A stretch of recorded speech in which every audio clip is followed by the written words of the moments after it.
Donc bonsoir, j'espère que vous m'entendez bien. Ça va? Bon, d'abord, je voudrais remercier mes collègues qui travaillent eux ici, qui ont la chance de travailler ici à la station marine d'Andoum, de m'avoir proposé de vous parler de ce sujet sur lequel je travaille maintenant depuis 10 ans, 11 ans, et de vous présenter un peu un panorama de la problématique. C'est un sujet, alors la chlordécone, ça ne vous dit pas forcément grand-chose, et pourtant on en parle dans les médias. Récemment, il y a eu aux 20h de France 2, on en a parlé 2 fois. Donc c'est un pesticide, un insecticide qui malheureusement défraye la chronique aux Antilles. Donc on va voir un petit peu cette problématique et la situation aujourd'hui de nos concitoyens et comment le problème a été géré par les autorités, est en train d'être géré par les autorités et quelles seraient en fait des solutions définitives possibles. Alors tout d'abord, la première chose, il faut un peu qu'on dise qu'est-ce que la chlordécone. Quand vous verrez CLD, il n'y a pas beaucoup de place sur une diapo, donc on utilise des abréviations. Donc CLD, ça veut dire chlordécone. Donc d'abord, qu'est-ce que c'est que la chlordécone, comment on la fabrique et à quoi on l'utilise. C'est un insecticide qu'on classe dans la famille des organochlorés. Donc organochloré, ça veut dire que c'est un composé organique sur lequel il y a des chlores. Dans ce composé, donc, il y avait 10 atomes de carbone, 10 atomes de chlore, 1 atome d'oxygène. Il appartient à une famille chimique qu'on appelle les bisomocubanes. Alors vous allez comprendre pourquoi. Cubane, cube. Bon, ça c'est son nom officiel. Et voilà sa structure. Donc vous avez un composé qui a véritablement, quand on représente nous les composés chimiques, tous les angles là, ça représente un carbone. Donc vous avez vraiment un composé qui a une structure en forme de cube.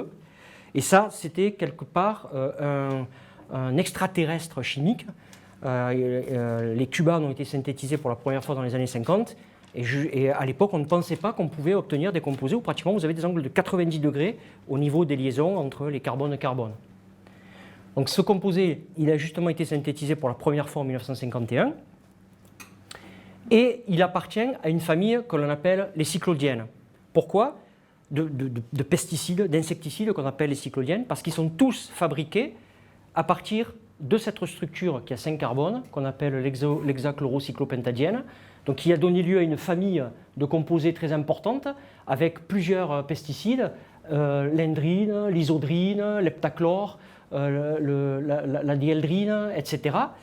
Et en fait, comment on fabriquait la chlordécone? Eh bien, on faisait une liaison, c'est-à-dire qu'on prenait 2 molécules d'hexachlorocyclopentadiène et on venait créer des liaisons qui sont ici en pointillé entre ces 2 structures pour finalement aboutir à la structure de la chlordécone. Pour vous donner une idée, voilà à quoi ça ressemble.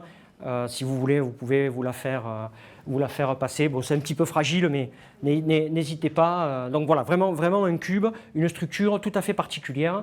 Comme je vous dis, un composé qu'on peut considérer un peu comme un extraterrestre chimique. Alors, il y a des brevets, c'est aux États-Unis qu'on le synthétise pour la première fois. Des brevets sont déposés en 1952 à la fois pour sa synthèse et pour son utilisation, puisqu'on découvre rapidement ses propriétés insecticides.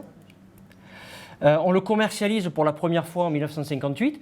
Alors la société justement qui a les brevets s'appelle Allied Chemicals. Elle le commercialise sous le nom de Kepone. Il était produit à 3 endroits aux États-Unis, mais essentiellement en Virginie, donc c'est l'État que je vous ai mis en rouge, dans la ville de Hopewell. Donc Hopewell, la bonne espérance, je suppose, mais malheureusement vous allez voir que elle n'était pas du tout bien nommée. Et plus de 90% de la chlordécone qui était fabriquée dans cette ville de Hopewell était aux États-Unis, était exportée. Et vers où elle était exportée? Elle était exportée vers l'Europe. Alors là, on ne sait pas très bien de ces 90%. Certaines informations vont nous dire que 90% étaient exportés vers l'Allemagne, où elle servait à fabriquer un autre insecticide qu'on appelle le Kelevan. Donc on venait brancher cette chaîne sur l'oxygène qui était associé à la structure. Et de là, ce Kelevan, il était réexpédié, c'est la nébuleuse complète, hein, il était réexpédié vers un certain nombre de pays.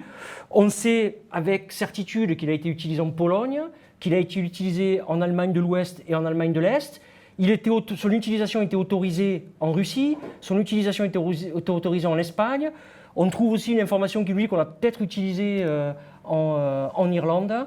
Donc on va dire là, on ne sait pas trop. Donc est-ce que 90% en Allemagne pour faire du Kelevan ou simplement 60% et 30% qui arrivaient en France sans qu'on sache exactement à quoi il était utilisé. Vous voyez aussi qu'il y a quand même d'autres pays où la molécule était déjà exportée à côté de ces 90%.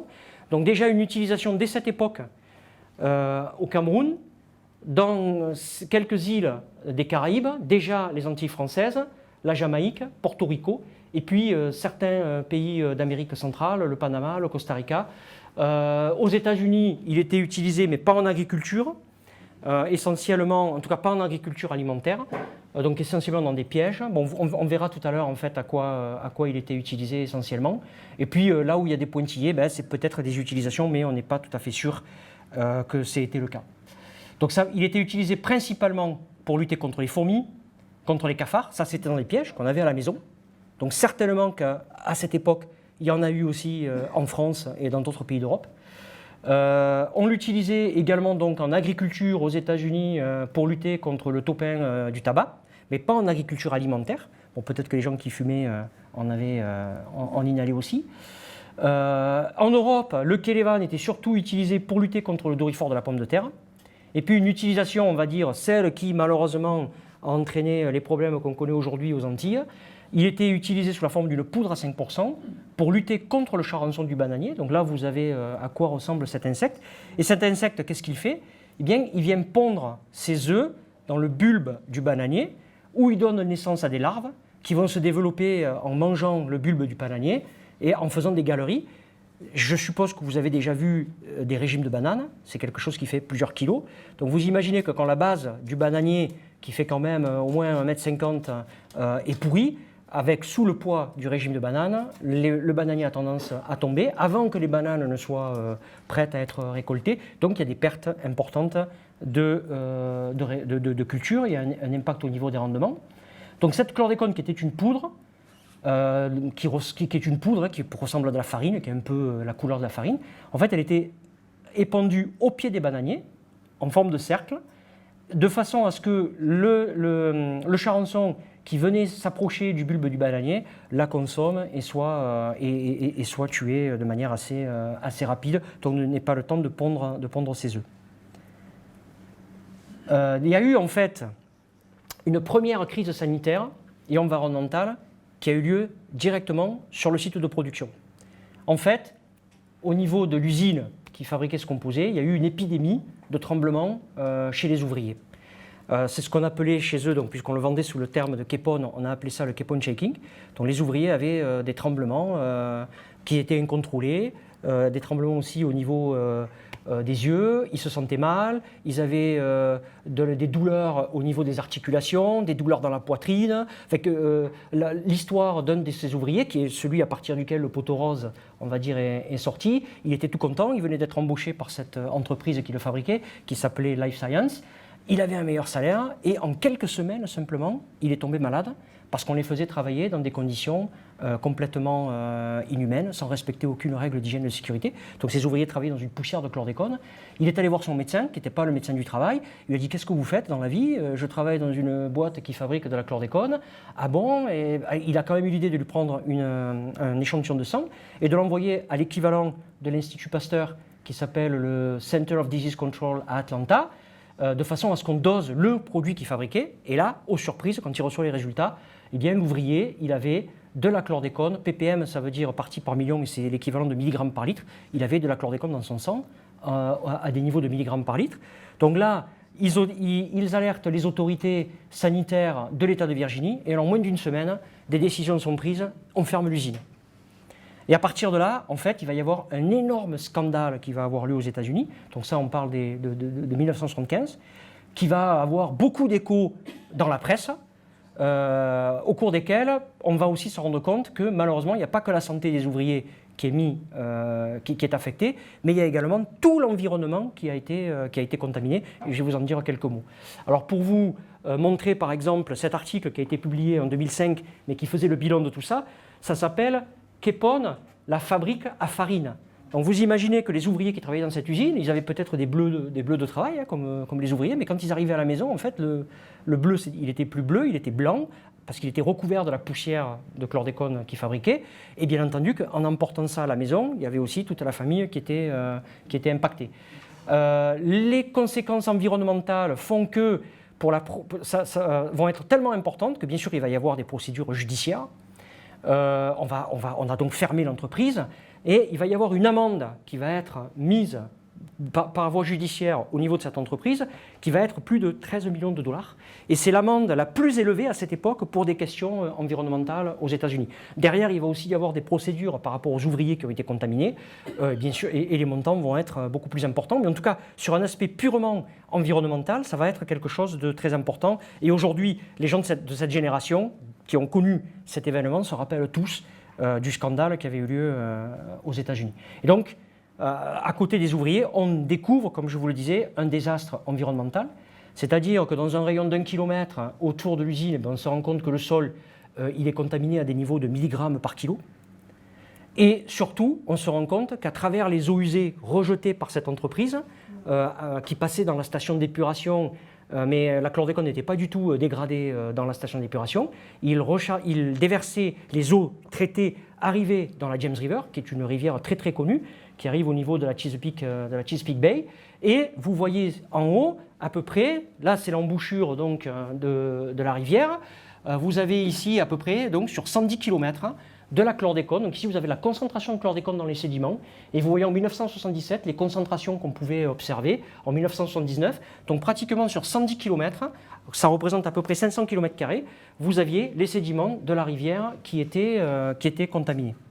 Bon, si c'était simplement les sédiments, ça n'aurait pas été très grave. Mais le problème, c'est que ça a entraîné une contamination de toute la chaîne trophique. Donc tous les animaux vivants au niveau de cette rivière se retrouvaient contaminés, les huîtres, les crabes, les poissons, et puis bien entendu aussi les oiseaux qui consommaient ces animaux.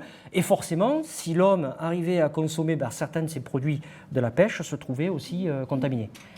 Alors, il y a eu, suite à ça, et grâce aux 13 millions de dollars d'amende, ils ont été intelligents à l'époque, ils ont pris 8 millions de ces dollars, je ne sais pas pourquoi ils n'ont pas pris les 13, mais bon, ils en ont pris 8 qu'ils ont mis dans un fonds, et ce fonds a servi à financer des recherches tout azimut sur le sujet, les aspects sanitaires, les aspects environnementaux, pour comprendre un peu mieux cette molécule. Alors, à savoir qu'il y avait déjà eu des études sanitaires qui avaient été faites par l'entreprise pour voir si elle pouvait demander des autorisations, par exemple, pour l'utilisation dans l'agriculture. Et ils s'étaient rendus compte que les résultats étaient tellement mauvais qu'ils avaient renoncé à demander des autorisations pour une utilisation en agriculture alimentaire aux États-Unis. Sauf que ça, c'était des études qui étaient faites de façon privée, qui n'étaient donc pas disponibles au public pour savoir eux avoir de l'information à ce sujet. Donc, suite à ça, avec ces 8 millions de dollars, on fait cette fois des études publiques au niveau de la santé.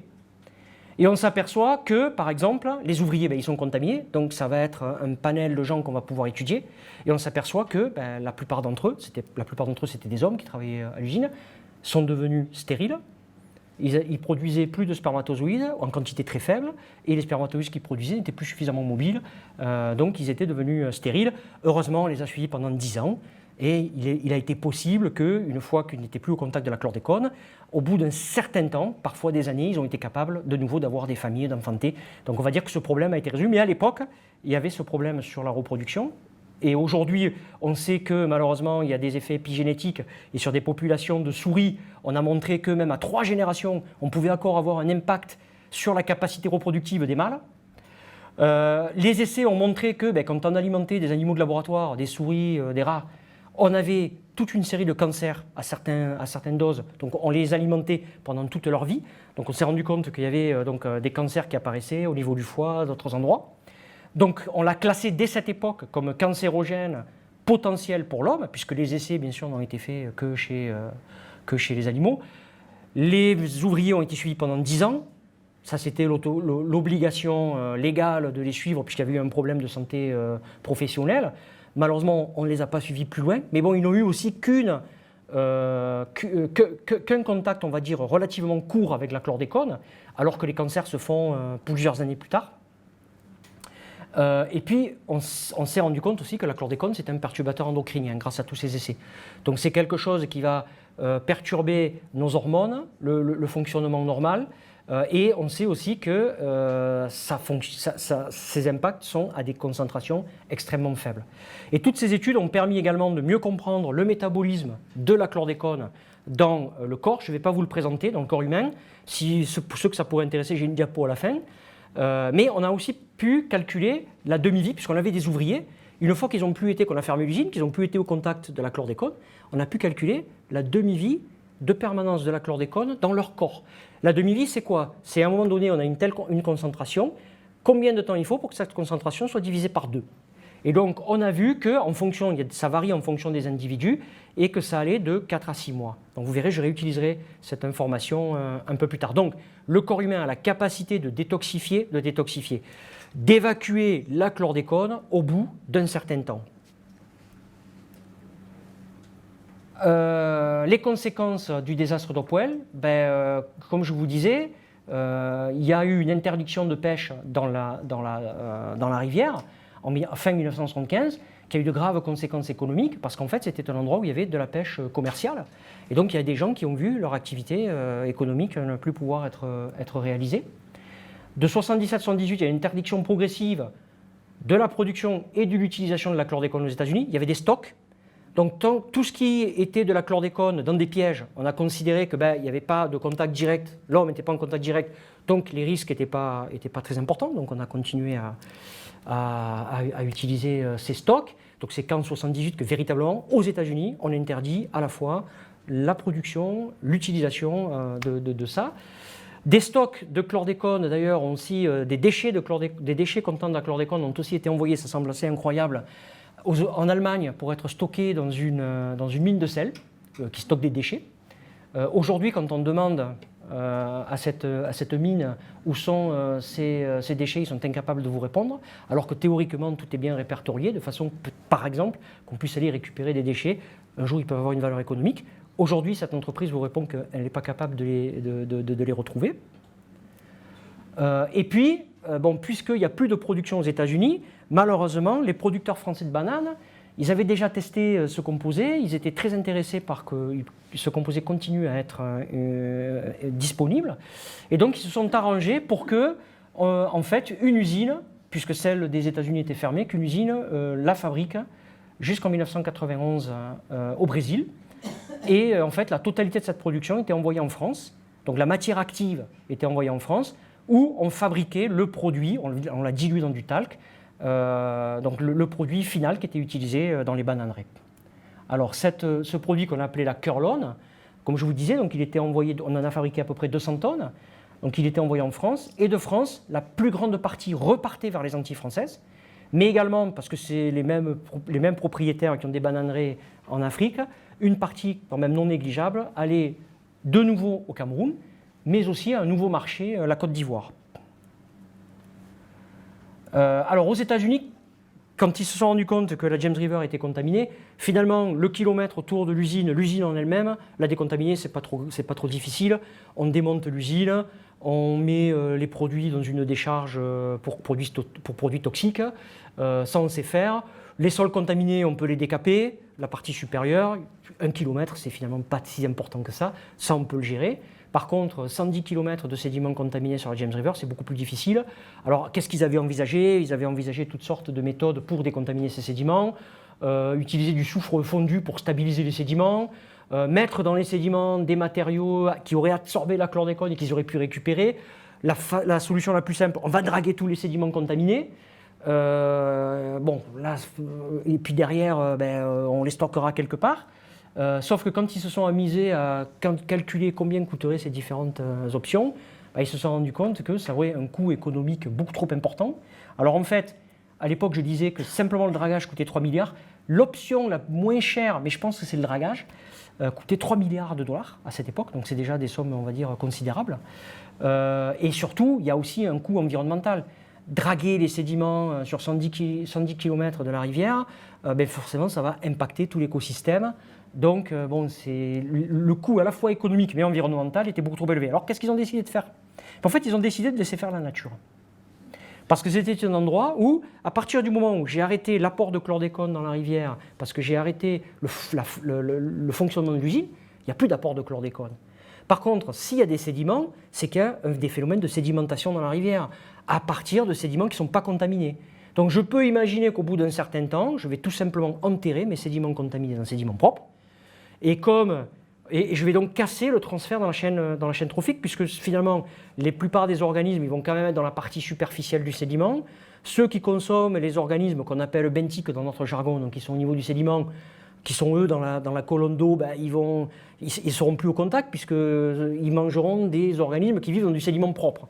Puis les oiseaux qui mangent les poissons et ces organismes-là, eux aussi ne seront plus contaminés. Donc en fait, ils avaient calculé qu'à peu près, il faudrait une décennie à 10 décennies pour qu'effectivement, on casse le transfert dans la chaîne trophique, donc de 10 à 100 ans. Et qu'est-ce qu'ils ont observé? En fait, ils ont observé qu'au bout de 13 ans, en 1988, donc le problème en 1975, on pouvait arrêter, donc 13 ans après la première interdiction de pêche totale dans la James River, on pouvait enlever toutes les restrictions de pêche. Et pourquoi? Ici, vous avez un graphique, en fait, qui vous montre la concentration de chlordécone qu'on trouve en milligrammes par kilo de matière fraîche de poisson, des tissus qui se consomment pour différentes espèces de poissons.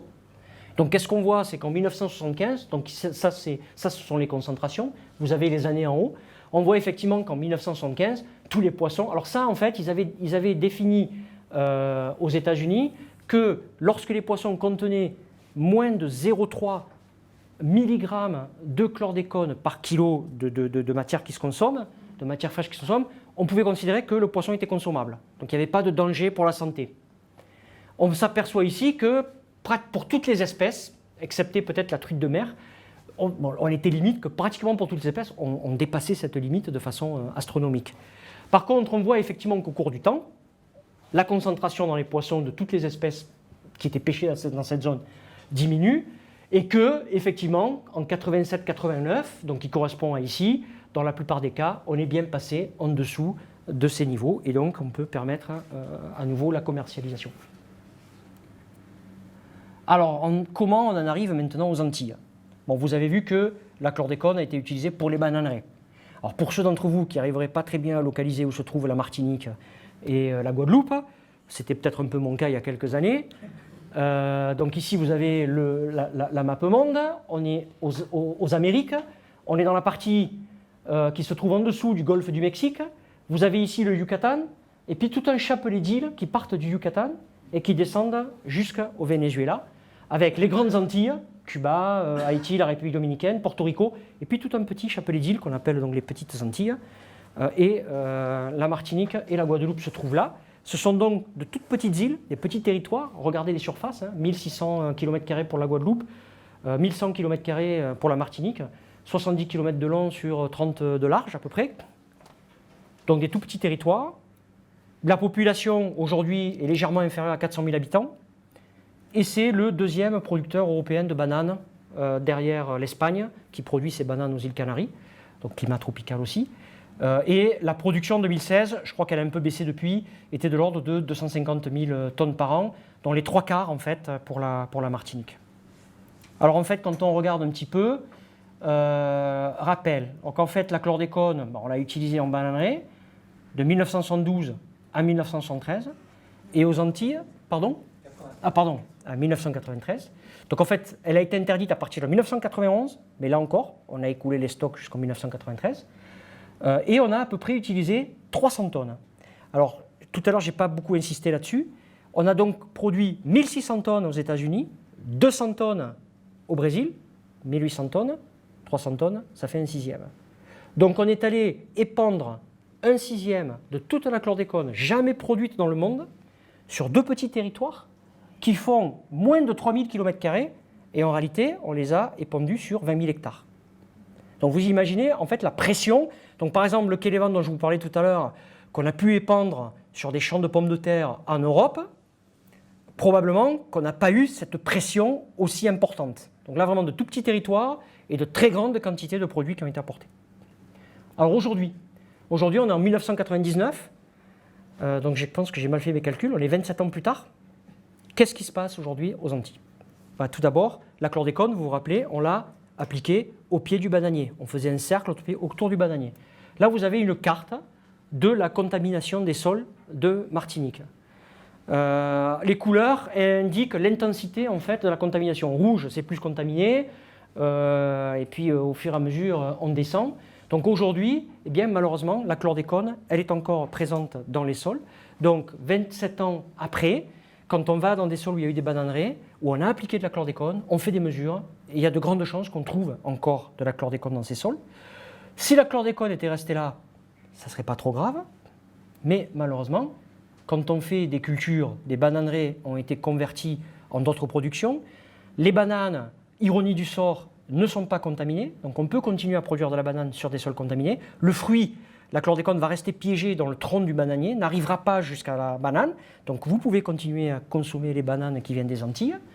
Par contre, si une bananeraie, on a arrêté l'activité de production de bananes et qu'on a fait d'autres cultures, notamment des produits qui sont très consommés localement, du manioc, de l'igname, des patates douces, d'autres produits qui sont cultivés directement au contact du sol, ces produits-là vont être contaminés. Et lorsque des animaux vont aussi, ici vous avez une vache et vous avez un canard, vont être élevés sur des sols contaminés, ils vont ingérer du sol et eux-mêmes se contaminer à travers ce sol ingéré. Donc en fait, toute la chaîne alimentaire aux Antilles, l'eau également, bon, on va le voir tout à l'heure, toute la chaîne alimentaire va se retrouver contaminée au chlordécone. Et donc les gens vont être au contact de chlordécone. Et les enfants qui ont été conçus après 1972, parce que la chlordécone malheureusement traverse aussi la barrière placentaire, les enfants vont être donc au contact de chlordécone dès leur conception, dans des phases de la vie où ils sont particulièrement fragiles. Donc sous l'action des pluies, la chlordécone, bon, elle a été pompée donc par les végétaux qu'on cultive sur les sols et elle a été aussi, elle arrive au contact des animaux d'élevage. Malheureusement, sous l'action des pluies, la pluie va aussi entraîner la chlordécone au niveau des eaux de surface par ruissellement, mais aussi par infiltration. Elle va aller toucher les nappes phréatiques. Donc vous avez ici des étoiles qui représentent des forages où on sait aujourd'hui que l'eau contient de la chlordécone. Et là, vous ne le distinguerez pas très bien, mais vous avez aussi les différentes rivières de Martinique qui sont avec des codes couleurs. Là où vous avez du rouge, elles sont particulièrement contaminées. Là où vous avez de l'orange, elles sont un peu moins contaminées. Certaines rivières qui sont bleues, donc qui normalement ne seraient pas très contaminées aux Antilles. Mais vous voyez donc que l'eau elle-même est contaminée. Et puis c'est une île. Donc où vont aller déboucher les rivières? Les rivières, bien sûr, vont aller déboucher à la mer. Vous avez sur cette première carte ici des points verts qui correspondent en fait aux estuaires de ces rivières dans la mer. Et vous voyez qu'ils ont différentes tailles. Ça, c'est en fonction de la concentration en chlordécone qu'on a trouvée dans les sédiments au niveau de ces estuaires.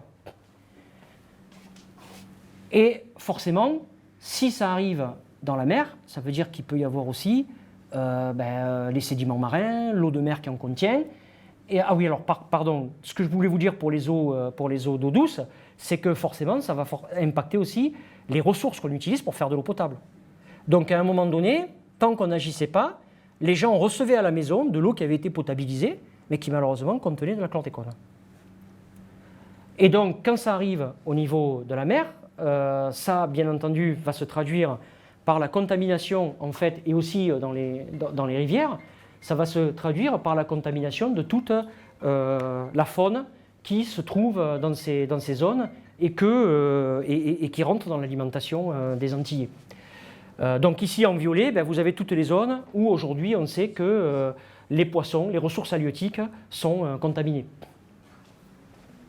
Au niveau sanitaire, qu'est-ce qu'on sait aujourd'hui?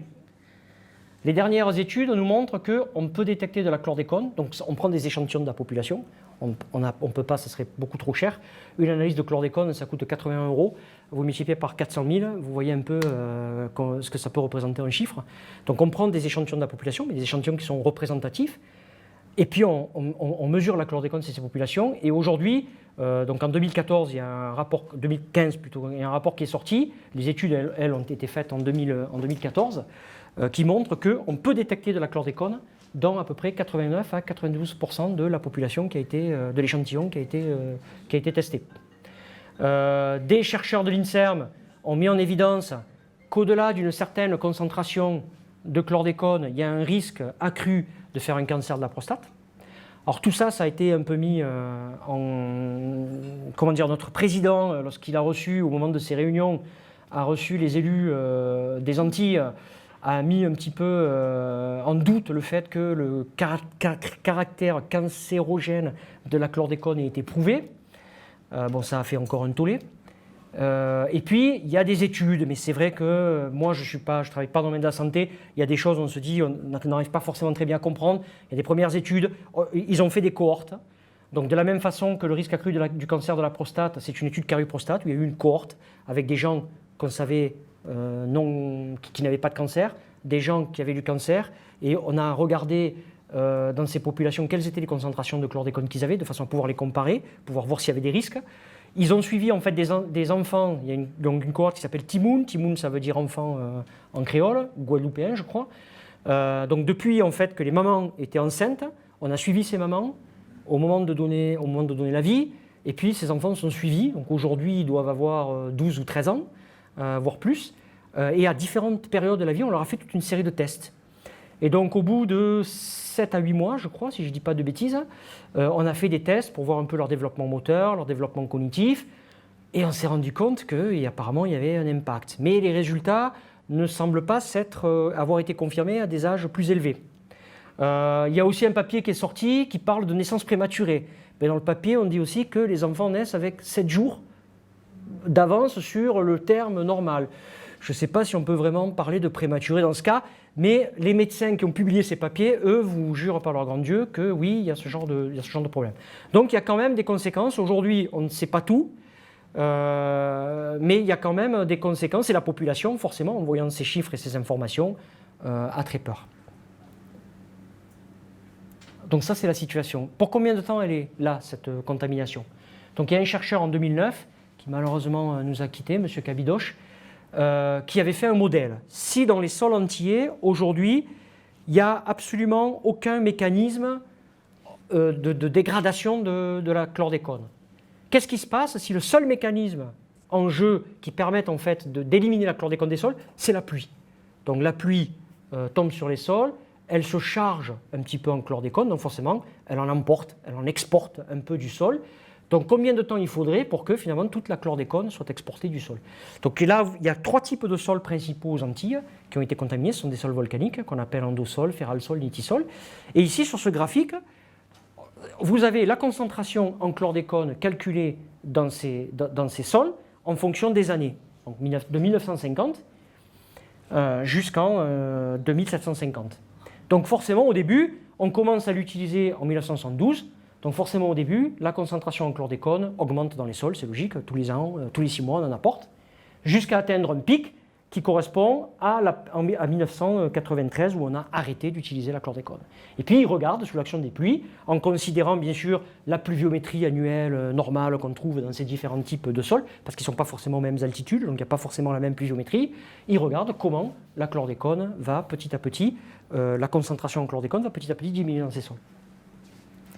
Et là, il s'aperçoit d'abord, les nitisols, il s'aperçoit qu'il faudrait entre 7 décennies et un siècle pour que finalement la concentration, simplement sous l'action des pluies, la chlordécone soit éliminée de ces sols. Dans le cas des ferralsols, il voit déjà que c'est entre 3 et 4 siècles.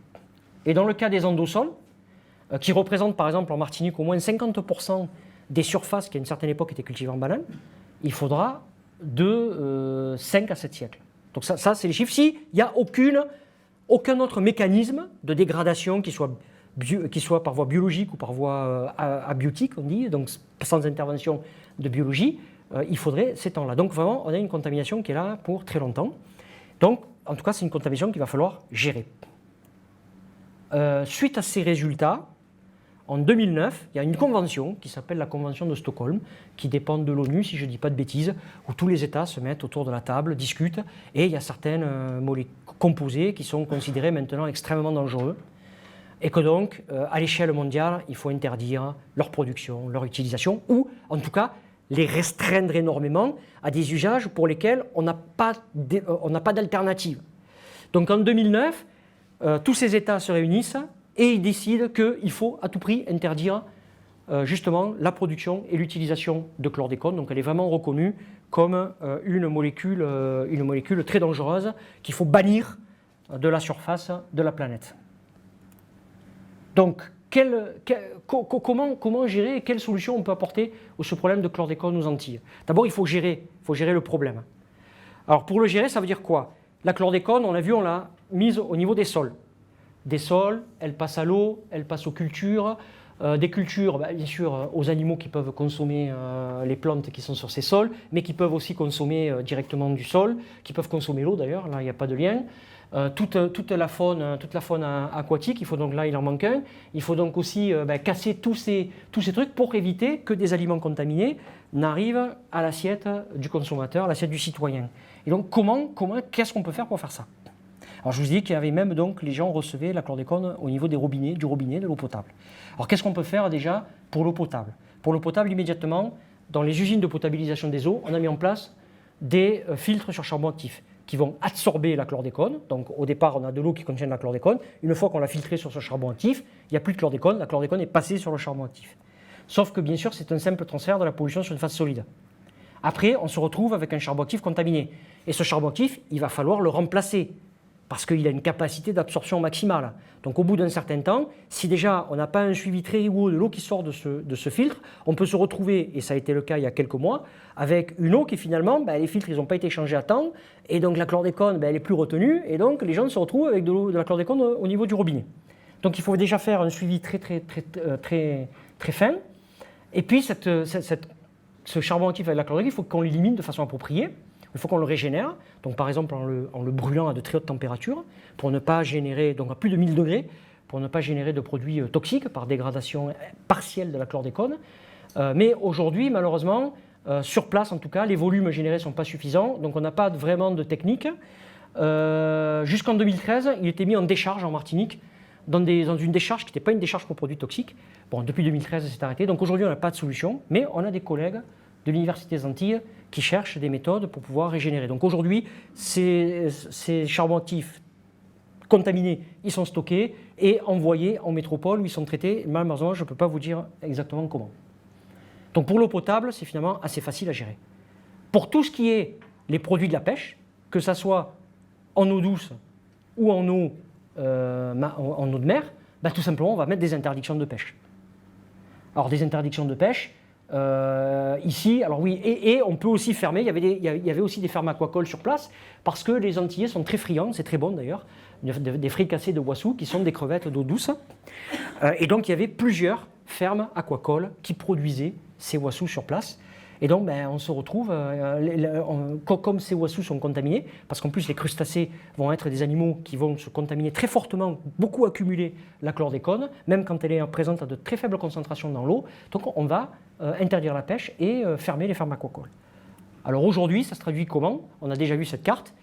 La pêche est interdite dans la baie de Fort-de-France. Elle est interdite à une certaine distance des côtes sur tout le nord atlantique de l'île, dans les fonds de baie, parce qu'on s'est aperçu, donc la baie du Galion, la baie du Robert, la baie du François, parce qu'on s'est aperçu que dans ces zones-là, c'est particulièrement contaminé. Et on s'est aperçu, la langouste étant un crustacé, que les langoustes que les pêcheurs venaient pêcher dans cette zone, donc, étaient aussi contaminées. Donc la pêche à la langouste est également interdite ici. Ça, c'est pour la Martinique. Et vous avez l'équivalent au niveau de la Guadeloupe. La Guadeloupe, ce sont en fait 2 îles. La production de bananes se faisait dans ce qu'on appelle le croissant bananier sur grande terre, sur basse terre, à la partie sud de l'île. Et vous avez donc dans cette zone différentes zones d'interdiction de pêche. Soit la pêche est totalement interdite, soit certaines espèces ne peuvent pas être pêchées parce qu'on sait qu'elles sont contaminées. Alors je vous ai dit qu'on avait fermé des fermes aquacoles. J'ai toujours à l'esprit, au niveau d'un reportage, un producteur martiniquais qui dit du jour au lendemain, les autorités préfectorales sont arrivées, elles m'ont dit « Monsieur, vos Wassous ne sont pas propres à la consommation, vous devez fermer ». Ce monsieur, il avait un chiffre d'affaires, je le chiffre à peu près de l'ordre de 200 000 euros par an, ou 200-300 000 euros par an. Bien sûr, ça n'allait pas dans sa poche, c'est un chiffre d'affaires, il avait certainement des employés. On lui a donné en tout et pour tout 10 000 euros d'indemnité. Donc il a perdu son activité et on lui a donné 10 000 euros d'indemnité.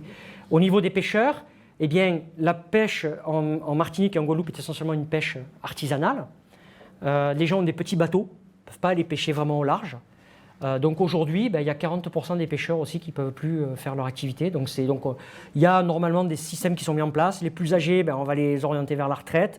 Les autres, on va les aider dans la reconversion. Mais je sais que les marins pêcheurs ne sont absolument pas contents de ce qu'on leur propose. En ce qui concerne les cultures maintenant, il est bien évident, oui, qu'on pourrait aller sur les étalages, prendre des produits, les analyser, c'est ce qui se fait d'ailleurs. Sauf qu'une analyse, à l'époque en tout cas, il fallait envoyer les produits en métropole. Bon, on appelle l'Hexagone, c'est la métropole. 1 mois pour avoir les résultats. Donc vous imaginez que si vous allez chercher votre salade, c'est pas possible. Donc il y a quand même, les chercheurs ont aidé à trouver à essayer de définir un système qui permettrait de connaître à l'avance, en fonction de la contamination des sols, à quel niveau pourraient être contaminées les cultures qu'on fait sur ces sols. Donc ils ont pris différents types de sols contaminés à différents niveaux, ils ont cultivé des salades, ils ont cultivé des patates douces, ils ont cultivé des ignames, et ils ont regardé, en fonction des concentrations qu'on avait dans les sols, quelles étaient les concentrations qu'on retrouvait dans les plantes. Alors je ne vous l'ai pas dit, mais aujourd'hui, l'ANSES,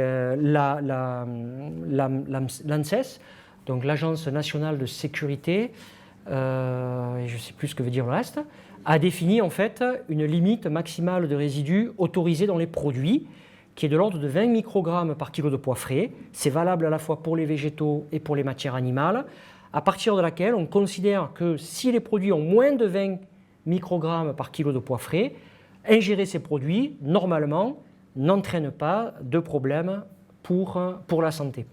Donc ce qu'ont fait les collègues, c'est qu'ils ont regardé, en fonction des concentrations qu'on avait dans les sols, les niveaux de contamination. Et donc, qu'est-ce qu'il faudrait mettre en place pour éviter que ces produits, les cultures, se contaminent à plus de 20 microgrammes par kilo de sol sec.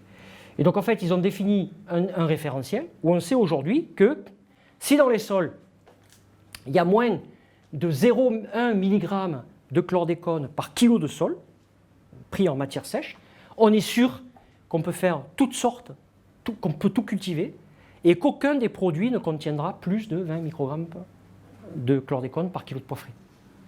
Par contre, si dans votre sol, vous avez plus de 0,1 mg, mais que vous avez moins d'1 mg, il y a déjà tous ces produits-là que j'ai entourés, tous ces produits que vous ne pourrez plus cultiver dans votre sol. Parce qu'ils sont directement au contact du sol, c'est ce qu'on appelle des cultures sensibles, et donc par simple contact, ils vont déjà fortement se charger en chlordécone. Si votre sol maintenant a plus d'1 milligramme de chlordécone par kilo de pois sec de sol, tous ces autres éléments-là, concombre, je crois, si je ne dis pas de bêtises, ici ça semble être une pastèque, ici je ne sais plus, enfin tous ces produits-là ne pourront plus, Christophine je crois, tous ces produits-là ne pourront plus être cultivés. Donc au-delà d'1 milligramme par kilo, on ne pourra pratiquement plus que faire des arbres fruitiers.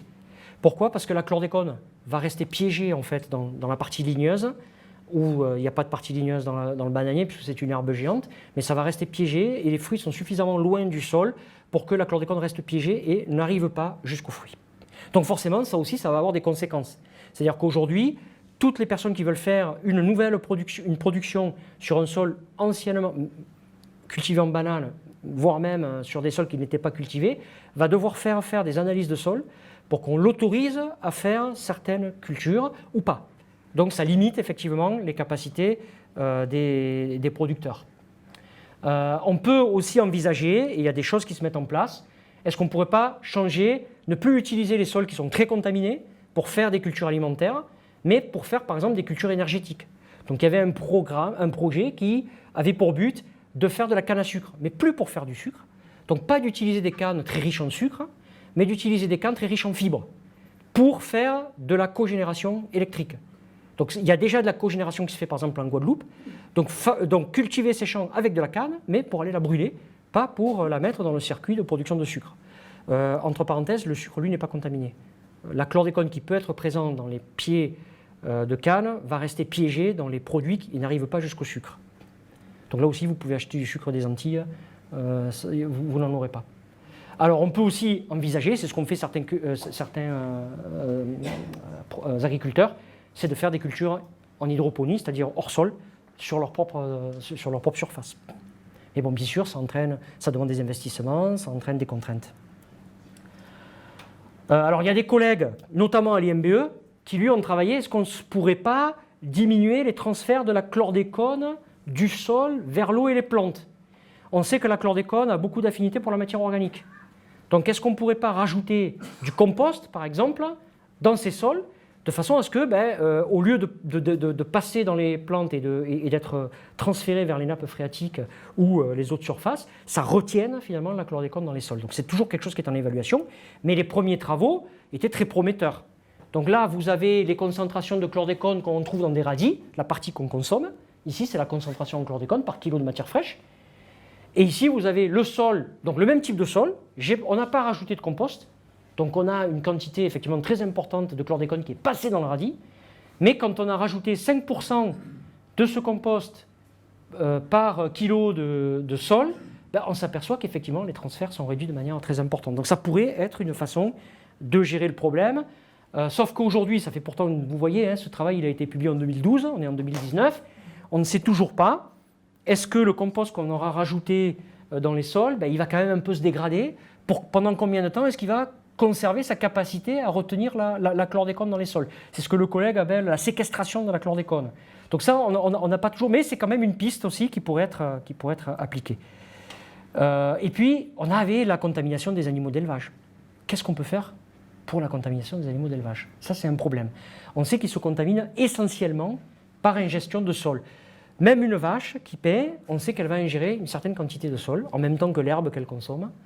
On s'est rendu compte que, comme l'homme, les mammifères ont la capacité d'éliminer la chlordécone qu'ils ont ingérée. Ils ont aussi des dispositifs qui leur permettent de le faire. Et on s'est aperçu qu'on pouvait arriver au cours d'un certain temps. Donc si on a un animal qui est sur un sol contaminé, on l'amène par exemple au bout d'un certain temps sur un sol non contaminé, il va se décontaminer et on s'est aperçu que ça marchait bien pour les vaches, les moutons, les porcs. Ça marche aussi chez la volaille, mais par contre les durées de vie de la volaille entre le moment où elle naît et le moment où elle est consommable est trop court pour arriver à la décontaminer complètement. Alors je vous montre juste un exemple, il y en a d'autres depuis. Surtout il semblerait que la demi-vie chez tous ces animaux soit beaucoup plus courte que chez l'homme.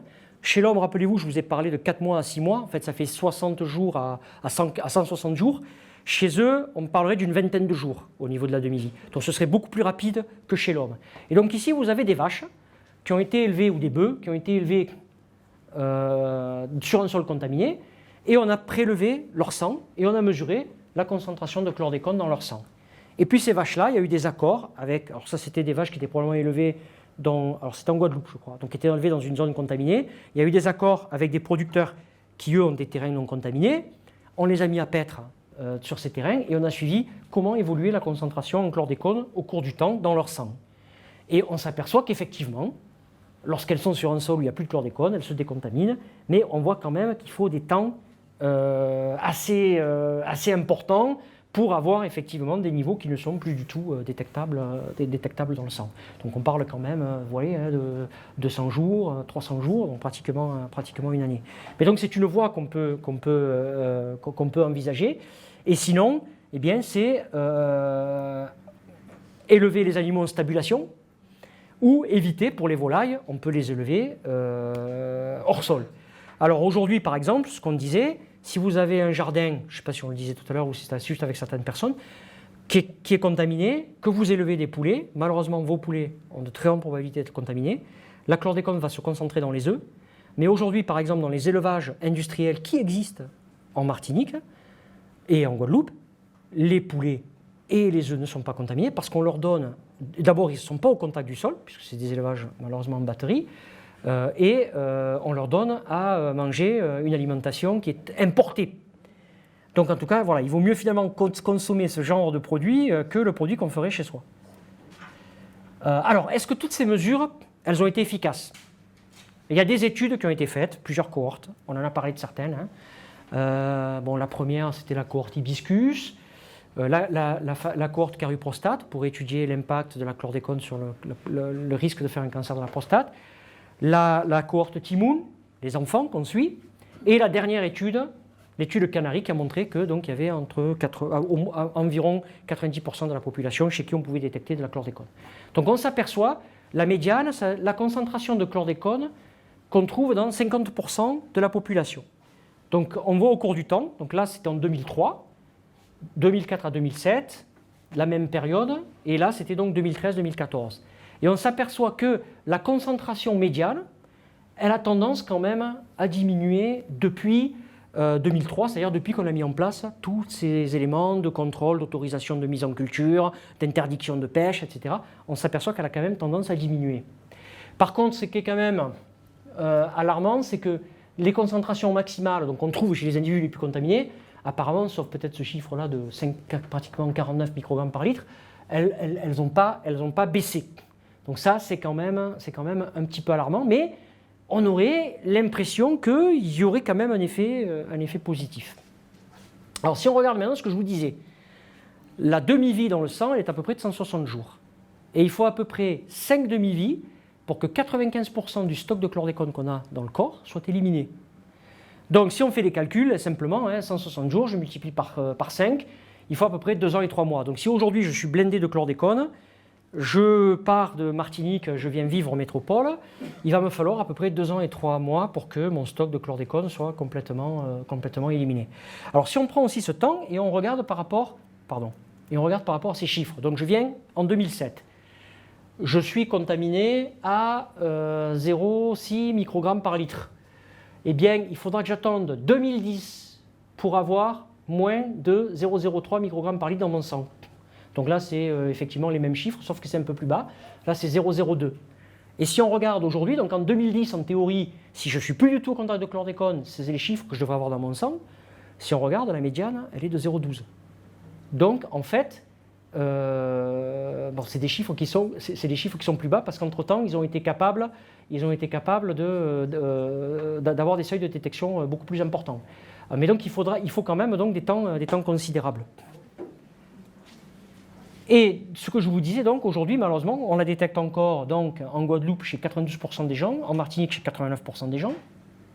Et ça, c'est un résultat, finalement, par rapport au cancer de la prostate. Ici, si nous avons moins de 0,13 microgrammes de chlordécone par litre de sang, le risque est de 1. Ça, c'est la limite de détection. Donc, en dessous, on ne peut pas quantifier. Donc là, on considère que c'est le risque de 1. On s'aperçoit que les gens qui avaient finalement une concentration en chlordécone qui allait de 0,13 à 0,30, finalement, le risque de faire un cancer de la prostate, c'est ce chiffre-là qu'il faut regarder, il est pratiquement le même que celui de la population témoin. Donc, on va dire qu'à la concentration de 0,12 médiane qui a été mesurée dans les derniers chiffres, le risque pour un individu mâle au-delà de 45 ans de faire un cancer de la prostate, apparemment, a été diminué. Bon, je sais que la personne qui a fait l'étude n'est pas trop d'accord avec ce que je dis, mais bon, je me permets de vous le dire, mais bon, ça semblerait aller quand même vers le bon. Donc, les mesures qui ont été mises en place pour gérer le problème ont quand même... Oui ? Donc, on va en rester sur le problème. Ah ben non, mais alors, plus relativement. Parce que si on veut garder du temps pour les questions, après, tu sais qu'on est sous alarme. D'accord. Bon, donc là, en fait, les solutions. Alors, les solutions. Bon, celui-là, déjà, on ne va pas en parler. Ouais. Non, tu ne vas pas stresser. Bon, en fait, il y a plusieurs... Alors, en fait, les solutions, ce serait quoi? La solution finale, ce serait quoi? Ce serait d'arriver à détruire le stock de chlordécone dans les sols, dans les sédiments et dans tous les matériaux qui sont contaminés. Si on arrive à le détruire, forcément, puisqu'on a détruit le stock, quand on avait l'usine, on fermait la production, on fermait la contamination de l'environnement. Là, le problème, c'est que c'est le sol. Donc, il faut qu'on arrive à détruire la chlordécone qui est présente dans les sols. Comment détruire cette chlordécone? Il y a plusieurs choses qui peuvent être envisagées, plusieurs techniques de rémédiation. Donc là, il y en avait une, mais je voulais juste vous dire qui avait déjà été testée dans les années 70, mais qui est complètement inenvisageable à cause de son coût.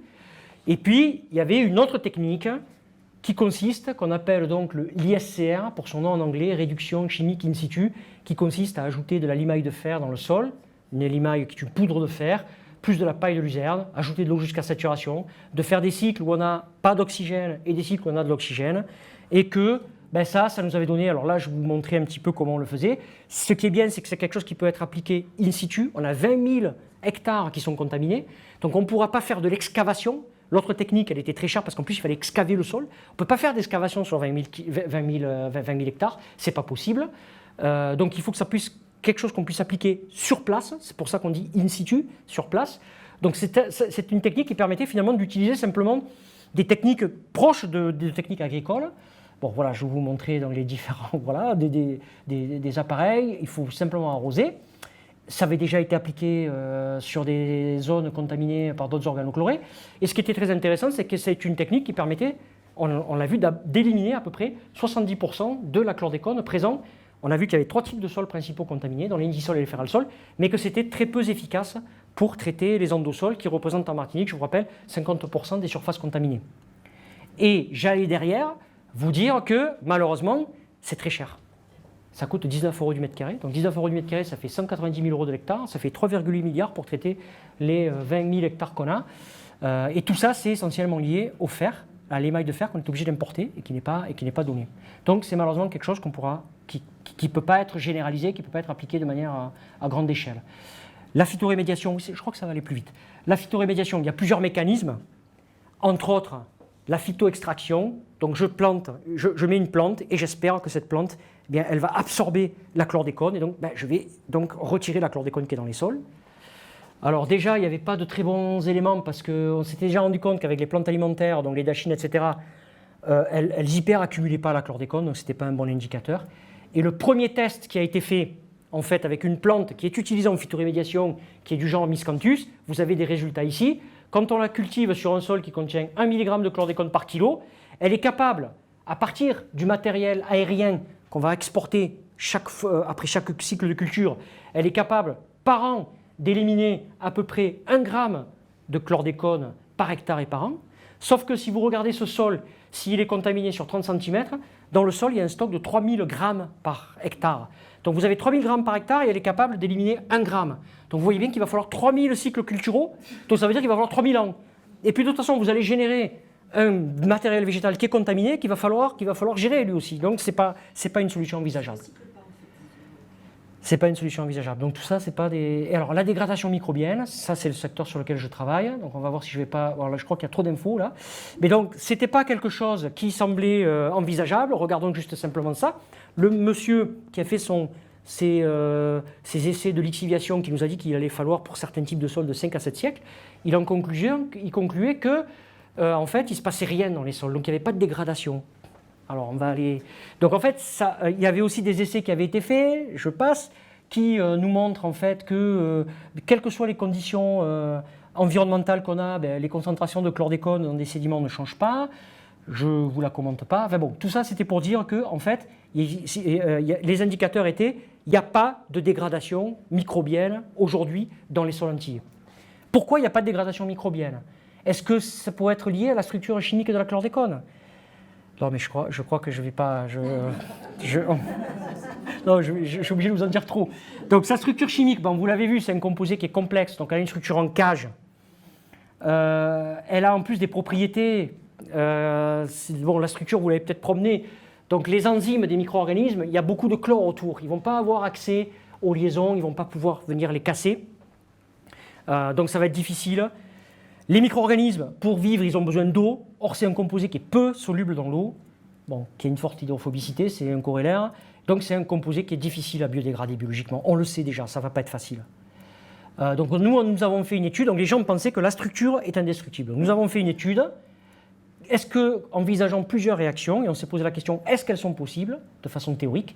Et on a répondu à la question, oui, toutes les réactions qu'on avait envisagées, minéraliser complètement cette molécule, c'est-à-dire transformer le composé organique en composés qui sont uniquement minéraux, arracher des chlores, modifier un petit peu sa fonction, l'oxygène qu'elle porte. Oui, ces réactions sont possibles, et en plus, elles pourraient libérer suffisamment d'énergie pour que des micro-organismes puissent en bénéficier. Donc la structure chimique, est-ce que c'est la raison pour laquelle on n'observe pas de dégradation ou on n'avait pas observé de dégradation dans les sols antillais? Ben non, ça ne semble pas être une bonne raison.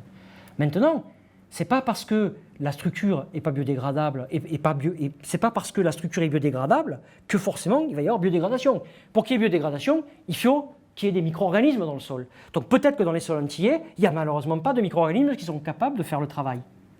Donc là, il y a des collègues qui ont simplement pris du sol, qui l'ont mis en suspension dans des milieux de culture, qui ont rajouté de la chlordécone et qui ont regardé est-ce que ces sols peuvent dégrader la chlordécone.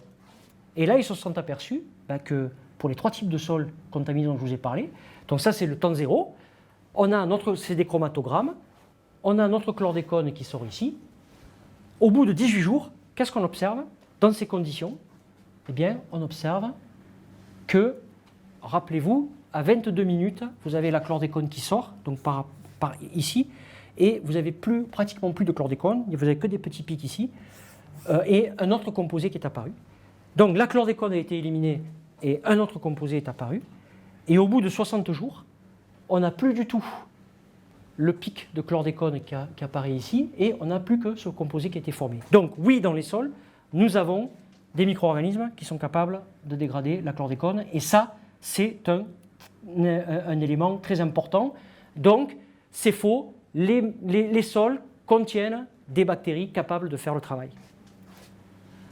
Alors, par contre, on peut les avoir, mais peut-être que les conditions environnementales ne permettent pas à leur capacité de dégradation de s'exprimer.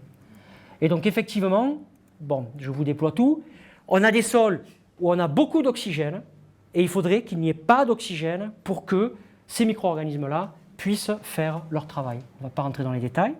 Et puis un dernier point, c'est bien beau, on peut avoir la structure chimique est biodégradable, on a les micro-organismes pour faire le travail, on a les conditions environnementales adéquates. Ah oui, mais la chlordécone, elle a été mise dans un coffre et le micro-organisme, il n'a pas accès au composé. Ce coffre, qu'est-ce que c'est? La chlordécone, elle a été appliquée au sol.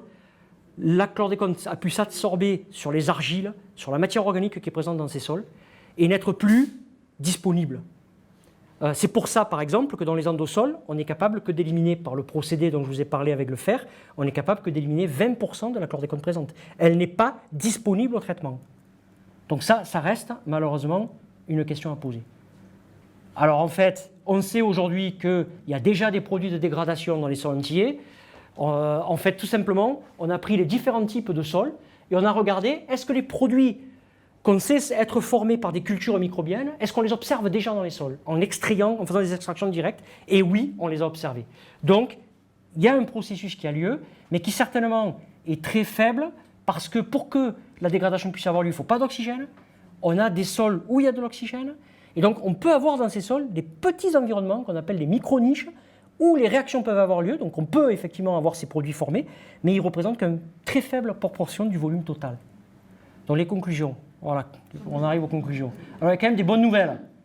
Grâce aux mesures de gestion qui ont été prises, la contamination de la population par voie alimentaire, globalement, elle est mieux contrôlée. Je viens de passer 2 mois aux Antilles, j'ai profité, ça faisait 5 ans que j'étais parti des Antilles, où j'avais vécu 4 ans. Je ne sais pas si je vous ai déjà raconté l'histoire, enfin, certains d'entre vous oui, mais je ne sais pas si c'est la population totale. Quand je suis arrivé, je suis allé me faire doser la chlordécone. Bien sûr, on n'en a pas trouvé. 1 mois après, je me disais, s'il y a de la chlordécone qui circule, je vais bien me contaminer. Et alors là, surprise, bon, j'étais un peu content, je m'étais effectivement contaminé. J'étais passé de non détectable à détectable non quantifiable. Et 1 mois plus tard, alors que je croyais que j'étais en phase de montée, j'étais redevenu un non détectable. Donc ça veut dire qu'effectivement, il peut y avoir de la chlordécone qui circule encore, c'est sûr, mais qu'avec une alimentation dans des circuits contrôlés, comme les supermarchés, en buvant de l'eau du robinet, en buvant de l'eau embouteillée, en mangeant dans des restaurants, les risques sont quand même relativement. Donc je pense que oui, on peut dire que grâce aux mesures de gestion prises, la contamination de la population par voie alimentaire est mieux contrôlée. Il y a quand même des voies de destruction, même si elles sont chères.